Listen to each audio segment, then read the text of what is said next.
Hi everybody, it's Az here from HeelvsBabyface on the beta for Warlords of Draenor with another Garrisons 101 video. In this series of videos, I bring you the various buildings which you can construct within your garrison and allow you to determine whether or not it deserves a position in yours. Today though, I'm going to be looking at the big building, the main building of everybody's garrison, and it's compulsory. It's the Town Hall. The Town Hall facilitates everything that goes on within the garrison. Your followers, the construction of your buildings, but it starts very, very humbly from the beginning. In fact, this small tent here is the actual Town Hall itself. Inside, we have the followers table. You have to complete the starting quest lines there to open up sending followers on missions. And then just outside, we have the architect with the architect's table. Once more, you have to complete a couple of basic tasks. Once they're done, you can start to construct buildings within the garrison. That is simply it for level 1. So let's push things now to the stage 2 version of your Town Hall, which dramatically changes the aesthetic of your garrison itself. So here we go. If you've seen previous videos of mine, then this might look very familiar to you. If you haven't, that you can clearly see that your garrison has opened up substantially space-wise, and behind me is something resembling a lot more like a town hall than what we've had before. If we go in the front door, greeting us will be the guild Emissary. So if you are in a guild, you'll be able to conduct some of your business here. And if we just go through an antechamber, here we are, and we've got the Innkeeper. The Innkeeper will provide you with a garrison Hearthstone. You can take that and it will take you directly to your garrison wherever you may be. You can have a separate Hearthstone set elsewhere, but I do believe they are going to be sharing a cooldown. Here is the architect's table. Next to it, the blueprint vendor where you can purchase level 2 and level 3 blueprints. And then here we have the followers table, where we can designate sending our followers out. We even have a command table for ourselves. This will give us our once a day quest to grab a handful of Apexis crystals. So there's plenty for us to do now within the Town Hall. There's plenty of micromanaging to be getting on with. But before we have a look at these items in depth, we're going to push the garrison to level 3, its final incarnation. Now, the Town Hall itself is a costly business, and to move it from rank 2 to rank 3 is going to cost a lot of gold, and it's also going to cost a lot of garrison resources, and it can only be done at level 100. So do make sure you take that into consideration, and do make sure that you put money and resources aside for when you get there. Trust me, you'll want to be pushing your Town Hall to rank 3 as soon as you ding 100, opening up all the plots of land available with which to construct further buildings on. So here we go, our rank 3 garrison with some various buildings I've constructed, and right behind us we have the rank 3 Town Hall. Look at it, constructed now fully out of stone and looking pretty darn magnificent. Love the clock tower, by the way. Go in the front door, we've got the guild Emissary and also a new section. We have Chronicler Zatara here. She will actually be dealing with all the various cutscenes that you discover throughout your travels in Draenor. And when we go through to this room, it was initially an unknown quantity. Now I've actually discovered it to be the trophy room for archaeology. You find various quest items when you're doing your dig sites. You can hand them in here and it will produce a trophy on the various table or plinths. The Innkeeper has now moved into the antechamber herself and also has a few gubbins with which to purchase if you wish to. Some complicated wood as well. We all heard about complicated wood from Nagrand, the new version. Beautiful campfire with which you can just sit down there and enjoy. Nice little bits of role-playing area. And of course, inviting friends into your garrison can give that feeling too. Your command table has been moved from the upper area down to this bottom area, and again it's producing your daily quest which you can do in your garrison for a large chunk of Apexis crystals. The architect's table is still here and allow full management of the construction of large, medium and small buildings. It also keeps an eye on your garrison resources and followers, which you may wish to assign to the various buildings too. So it's here, of course, that you're going to make your final decisions on which buildings you wish to place on which plots. And of course, should you wish to, you can actually swap them around and also swap them out for completely different buildings should you have done with one. And then if we go to the top platform, we have our mission table. This is where we can send our followers out to do various tasks. We can assign specific followers to do this as well. And then once they've come back, in your mini-map, you'll notice the two swords crossed together. That is your Garrison Tab button. Bring that up and it will tell you how long missions are still left, how long construction time's remaining on various buildings, how long work orders have still got left to do before they're available for you to pick out. It's all there, all the information at your fingertips. So I'm just going through some of the missions that have been completed and getting their rewards. Either experience for my followers, which is going to enable them to level up.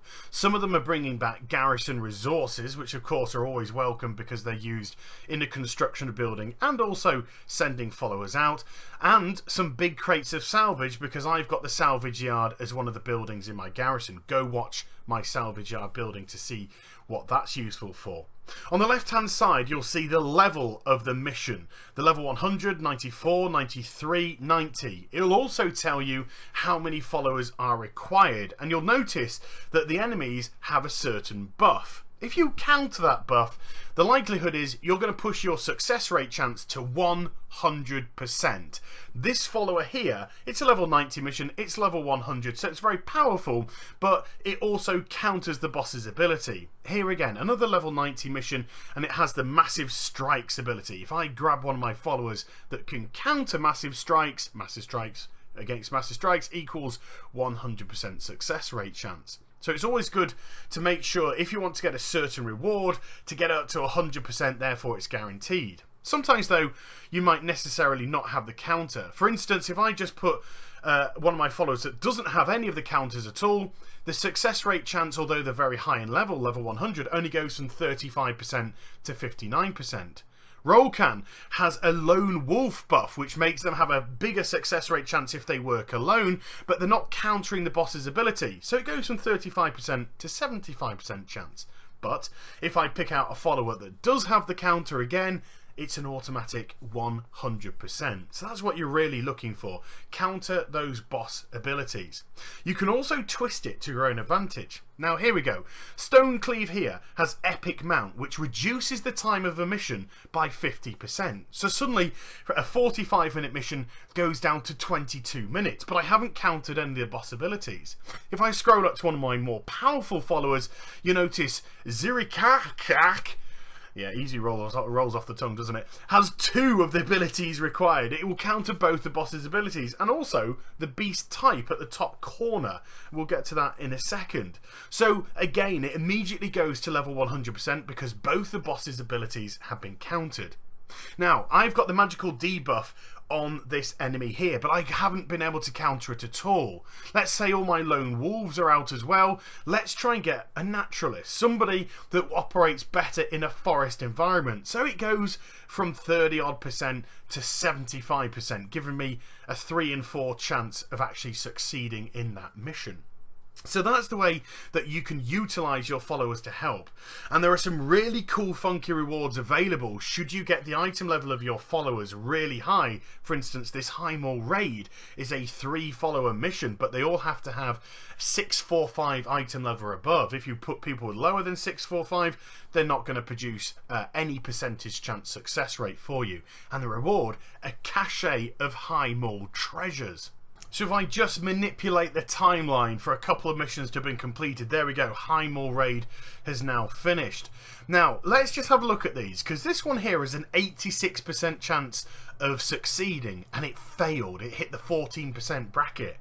This one for the High Mall raid has a 72% chance of being successful, and it works. So I got a little bit lucky there. So if I get my reward, I grab the Cache of High Mall Treasures. And of course, this has the 655 item level raid gear inside.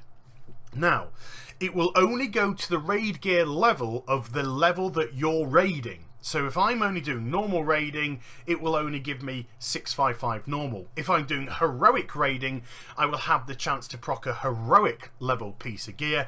And if I'm doing mythic level raiding, I will have the opportunity to proc a mythic level. But it won't do either heroic or mythic if I have not moved my character to that level of raiding. So there we go.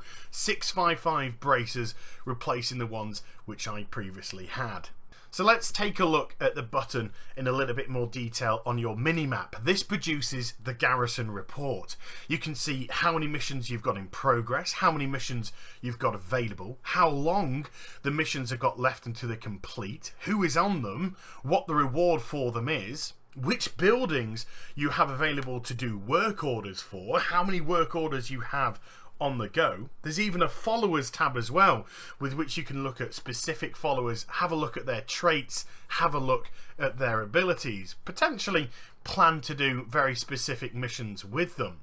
Now if we go back to the command table though for your followers, you notice that my followers are capped out at 20 of 20. You can only have 20 active followers at any one time. If you do have a level 3 barracks however, it will push that to 25 followers. You will get an additional 5 followers with which to play with. Here you can have a look at their item levels. You can also have a look at placing weaponry and armor on them. But look at all the inactive ones that I have. There is a load here, and if I want to activate it, it's going to cost me 250 gold with which to do so, and I can only do one a day. So if I've got a load of level 100 and I want to do some lower level missions, I've got to fork out 250 gold to bring a follower in to do it. Let's say that mission only rewards 25 gold. It just seems a bit of a ludicrous situation here. If I scroll even further down, you'll notice that the amount of inactive followers which I have are going to be absolutely substantial. Look where the button is on the drop down box, just to the right hand side of all the followers. There is a ton, an absolute ton of various followers with which to get. Look, I'll scroll further down and further down. Look at all the inactive ones that I have, and then look at all the followers which I haven't even activated yet to come into my garrison. Only been able to use 20 of them seems absolutely ridiculous. I think I worked out you can have approximately 45 followers in your garrison, somewhere along those kind of lines, which means 25 of them are just left out in the cold doing nothing, unless you want to fork out 250 gold a pop with which to bring them back in. And of course you can only do that once a day, and you're constantly switching. It just seems a ludicrous situation. But there you go. That is the town hall. That's how you can use it to manage your buildings, how you can use it to manage your followers, how you can use it to manage yourself by your daily quest, and it looks pretty darn funky to boot. So I hope you enjoyed the vid. If you did, please give it a thumbs up and also subscribe to my channel. Follow me on social media as well as twitch.tv for live streaming. All those links are in the description down below, and I'll be back with some more stuff very soon. You take care, everybody. Bye-bye.